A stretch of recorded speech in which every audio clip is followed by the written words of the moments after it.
전립선. 어제 초등학교 친구들을 오래간만에 만났는데 건설업을 해서 아주 잘 사는 친구가 있어요. 그 친구는 중학교 중퇴였는데 계속 독학을 해서 재작년인가 박사학위까지 받았어요. 공부에 한이 맺혀가지고. 근데 전립선이 있다 이게요. 그래서 이 친구는 병원을 아주 신봉하는 친구인데 아주 자기 몸을 무지하게 아껴요. 근데 어제 진단해 봤더니 너 중풍도 올 것 같다. 그랬더니 나는 잘 안 믿어요. 그래서 믿지 말라. 어머니도 중풍으로 돌아가셨는데 전립선에 대해서 잘못된 것, 전립선에 대한 정확한 지식을 우리가 가질 수 있도록 한번 해보겠습니다. 전립선 비대증과 전립선 암 이렇게 두 가지로 나눌 수 있고 하나를 더하면 전립선 염 이 세 가지. 옛날에는 1970년대에는 성병 중에 하나가 전립선 염이었었는데 잘 안 나섰어요. 병원에서 잘 못 고쳤어요. 전립선 염을 잘 못 고쳤다고요. 다른 성병은 쉽게 고칠 수 있었는데 근데 요즘에는 성병이 거의 다 없어져서 이것은 염두에 둘 필요가 없는 것이고 이건 성병이었었어요 그때.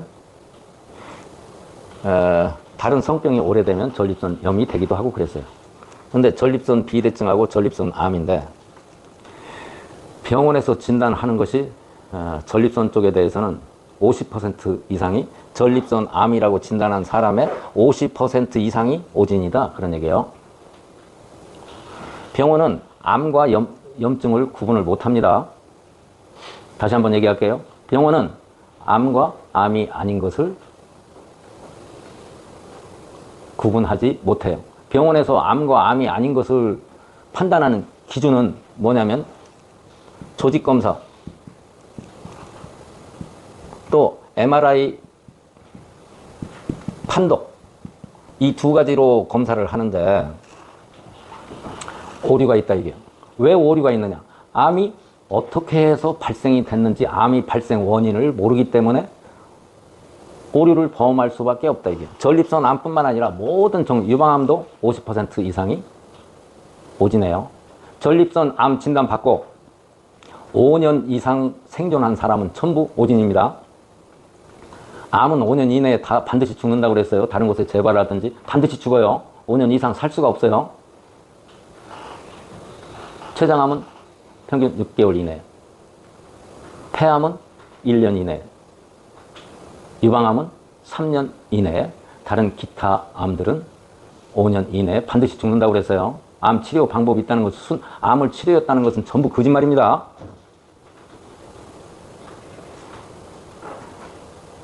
이거에 의해서 암 진단을 하는 건 안 돼요. 암은 자성물질, 암물질이 생기고 난 후에 암물질에 의해서 생기는 것이지 어느 날 갑자기 암이 생기는 게 아니에요.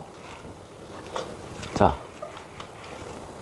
제가 전립선 암을 진단하는데 또 여기 병원에서 기준으로 삼는 것은 PSI라고 하는 검사 기준치인데 이게 얼마나 엉터리냐면 옛날에는 PSI가 4 이상이면 암의 가능성이 있다고 그래서 4 이상이면 검사를 했고 최근에는 병원에서 이 수치를 고혈압 수치처럼 낮춰서 PSI가 3 이상이면 암인지 아닌지 조직검사를 하겠다고 하고 암생으로 만들어내요.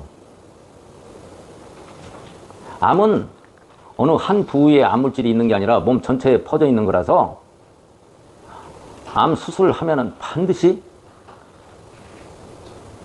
진짜 암일 경우는 반드시 재발을 하거나 다른 곳에 발생이 돼요. 반드시 발생되게 돼 있어요. 근데 암을 수술해서 나왔다? 이건 생 거짓말이에요. 그 부위만 암물질이 있는 암세포를 제거한다고 암이 치료가 되는 게 아닙니다. 암은 그래서 무조건 예방을 해야 돼요. 전립선 암에 걸렸는데, 폐암에 걸렸는데, 방사선 치료를 하는 이런 살인마 행위를 하는 거예요. 암이 발생이 된 것은 방사선에 의해서 제일 암의 발생 원인은 첫 번째가 방사선에 의해서 암이 발생이 돼요. 방사선이 무슨 방사선 이거 이름을 뭐라고 그랬어요? 어디서? 자연 방사선.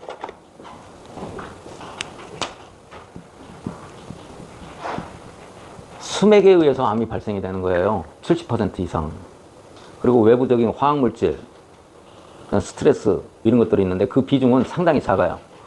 그런데 페인트공, 우리 교실에 최근에 페인트공이 여러 명 왔었는데 페인트공들이 암물질이 많아요. 암물질이 많이 생기더라고요. 제가 미국에서 온 말기암 환자도 잘생긴 사람이었었는데 그 사람도 페인트공이었었어요. 페인트공이 왜 암이 많이 생기냐면 신나가 우리 코에도 자극이 부작이 심하죠. 페인트공들은 신나를 많이 써요. 그 신나가 아주 몸에 해로운 거예요. 그리고 포목점에 가보면 막 여러분들 지금은 어떤지 모르겠어요. 옛날에 동대문 시장 같은 데 가면 포목점에 가면 눈을 못 떠요. 뭐 때문에? 포르말린 때. 그 염색을 할 때 쓰는 약이 포르말린이죠. 그래서 그 염색 일을 하는 사람들도 암에 많이 걸렸을 거예요. 그래서 전립선 암을 치료하는데 방사선을 사용을 한다, 이게. 다 죽어요, 금방. 진짜 암일 경우는 아주 빨리 죽어요. 방사선, 암 치료를 방사선으로 하는 사람들은 병원은 무지무지하게 잘못하고 있는 거예요. 방사선은 항암제도 잘못된 건데 방사선은 암을 더 일으키는 물질인데 이 짓을 하고 있는 거예요. 자, 전립선에 대한 잘못된 상식. 오늘 제가 뭘 강조를 하려고 했느냐면 병원에서 진단할 때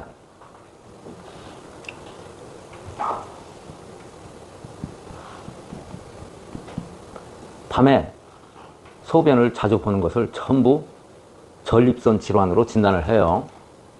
제가 전립선 진단하는 것 중에서 상당 부분은 전립선이 아니고 방광 기능이 떨어진 것을 전립선 질환으로 진단하는 경우가 50%가 넘더라, 그런 얘기. 방광 기능이 떨어져서, 방광이 뭐예요? 소변이 있으면 소변을 채우는 오줌보예요, 오줌보. 여러분들 돼지 오줌보는 많이 봤죠? 우리 시골에서 돼지 오줌보에다가 물 넣어가지고 축구도 하고 그랬었죠? 그렇게 단단한 거예요. 오줌보예요, 오줌보. 이 끄트머리가, 오줌보 나오는 이 끄트머리가 관략근으로 되어 있어요. 그래서 소변이 나올 때는 열리고 소변이 다 나오면 닫히는데, 소변이 자주 마려운 이유는 뭐 때문에 그러느냐면 이 관략근이 민감해진 거예요. 민감해져서 소변이 다 차야 신호가 와야 되는데 다 차기도 전에 신호가 와서 열려버리는 거예요. 그래서 이 관략근, 방광의 관략근이 약하면 여자들은 요실금이 생기는 거고 남자들은 빈뇨, 야관뇨 같은 것이 생기는 거예요. 밤에 오줌 싸러 일어나는 거. 근데 이게 대부분이더라, 이게. 근데 이것을, 그러니까 방광의 문제를 전립선으로 진단을 해가지고 치료를 하는데, 그래서 쓸데없이 모르고 전립선 약을 막 주야장창 몇 년씩 계속 먹는 사람들이 있어요. 그런다고 나아지나? 안 나아져요. 그 다음에 전립선을 수술을 하면, 이건 참고적으로 보면, 이 요도가 있으면 여기 방광이 있어요. 여기를 둘러싸고 있는 게 전립선이에요. 전립선은 정액의 25%를 생산하는 실질적인 생식기에 해당되는 거예요. 근데 요 수술하는 과정이나 해부학적인 것은 잘 모르는데 전립선을 수술을 해서 이것을 떼어내면 어떤 현상이 벌어지느냐. 사정을 하면 정액이 보통 여기로 요도를 타고 내려와야 되는 건데 여기 전립선을 떼어나면 사정을 하는데 정액이 이 방광 속으로 들어간다, 이거예요. 그래서 성에 대한 남자는 성감을 완벽하게 잃어버리는 거예요. 남자 구실을 못하는 거예요. 전립선 수술을 하면은. 잘 발기 같은 것도 되지 않지만 잘 안 되고 남자 구실을 못 하는 거예요. 근데 수술을 무지하게 많이 해내요. 그러니까 전립선 수술을 함부로 해서도 안 되는 거고, 내가 동네 아저씨 얘기를 들어보면 그 아저씨 아버지가, 동네에 있는 아저씨 아버지가 81에 전립선 암에 걸리셨대요. 그런데 병원에서 성기를 절단을 해야 된다라고 했는데 그 할아버지가 그러셨대. 내가 죽으면 죽었지 절단을 안 한다. 사람은 그런 거예요. 그거 끝나면 끝나는 건데, 그럼 전립선 수술을 수시로 한다 이게. 그 전립선, 제가 오늘 얘기하고 싶은 것은 전립선 질환 중에 50% 이상이, 전립선 질환으로 진단한 사람의 50% 이상은 방광의 문제다. 방광 기능이 떨어진 것도 전부 요즘에는 전 국민이 전립선인 줄 알고 있고, 병원에서도 전부 전립선으로 몰아세우고, 약장사들도 전부 전립선 질환으로 몰아들어서 소팔메토 같은 거 남진이까지 나와서 선전하고 그렇게 약 팔아먹고 있다, 이런 얘기입니다. 그러니까 전립선 진단은 우리 금방 해요. 엘로드로. 전립선에 대해서 올바른 상식을 가지고, 병원에서 전립선 질환이라고 해서 우리 교실 식구들은 사진만 보내주시면 제가 전립선인지 방광의 문제인지 진단을 할 수 있으니까 진단을 해 드릴 테니까 약을 장기 복용하는 일이 없도록 하고 함부로 수술하는 일이 없도록 해야 되겠습니다.